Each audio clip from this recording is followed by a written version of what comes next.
Ben Shapiro begins by discussing his recent trip to Capitol Hill, where he testified at a House Judiciary Committee hearing about issues surrounding the Global Alliance for Responsible Media, GARM.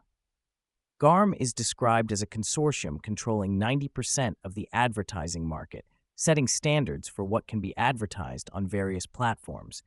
Shapiro argues that these standards are biased against conservatives, targeting sites like Daily Wire, shows like his own and Joe Rogan's, and platforms like X, formerly Twitter.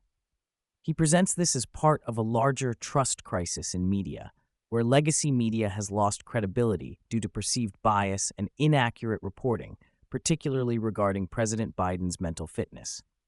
Shapiro recounts his opening statement at the hearing, where he highlighted the informal pressure system created by Democratic legislators, the White House, legacy media, advertisers, and brand safety organizations. This system, he argues, ensures advertising dollars flow primarily to left-wing media brands. The hearing lasted from about 10 a.m. to 2:30 p.m. and became contentious when some Democrats shifted focus away from the main topic to other issues, particularly Project 2025. Shapiro criticizes Democrats for repeatedly bringing up Project 2025 during the hearing, viewing it as a distraction from more pressing issues.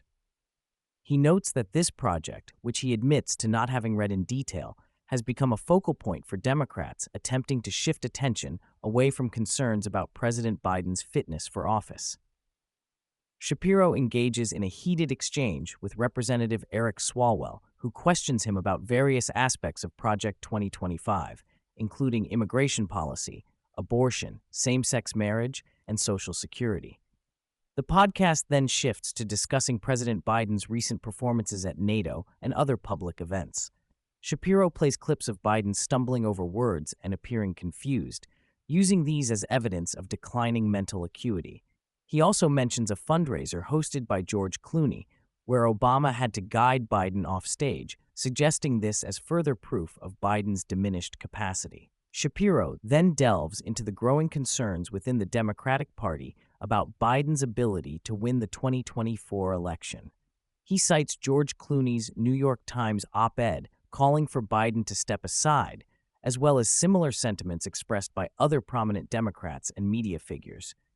He argues that this represents a significant shift in the party's stance and highlights the internal struggle Democrats face in addressing Biden's perceived weaknesses.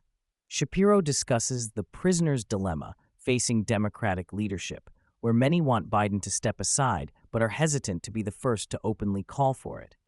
He cites examples of Nancy Pelosi, Chuck Schumer, and other Democratic leaders making subtle suggestions that Biden should reconsider running while publicly maintaining support for the president.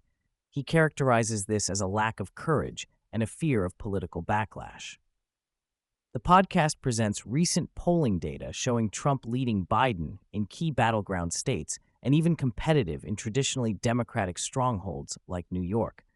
Shapiro argues that these numbers are disastrous for Biden and the Democratic Party, potentially indicating a landslide victory for Trump if the trends continue. He cites Nate Silver's forecast, giving Trump a 70% chance of winning, and notes the historical tendency for polls to undersample Trump voters. Shapiro analyzes Trump's current strategy, noting that the former president is staying relatively quiet and allowing the Democrats to struggle with their internal issues. He discusses speculation about Trump's potential VP announcement, suggesting that Trump might wait until the Republican National Convention to make this decision. He argues that Trump is positioning himself as a candidate of stability and moderation, contrasting with the perceived radicalism of the Democratic Party. Shapiro criticizes the Democratic Party for what he sees as continued radicalism, particularly in their opposition to voter ID laws and citizenship verification for voting. He discusses a recent House bill, the Safeguard American Voter Eligibility Act, which most Democrats opposed. He argues that this stance is politically unwise and out of touch with public opinion, potentially benefiting Trump in the upcoming election. The podcast concludes with a discussion of a controversy surrounding the film Sound of Hope, which the Daily Wire helped distribute. Shapiro criticizes actress Letitia Wright, an executive producer of the film, for publicly distancing herself from the Daily Wire's involvement.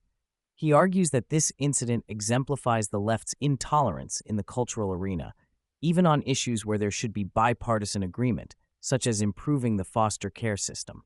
Shapiro presents this as a broader problem in American culture, where even nonpartisan issues become politicized, making it difficult for people with different political views to work together on common goals.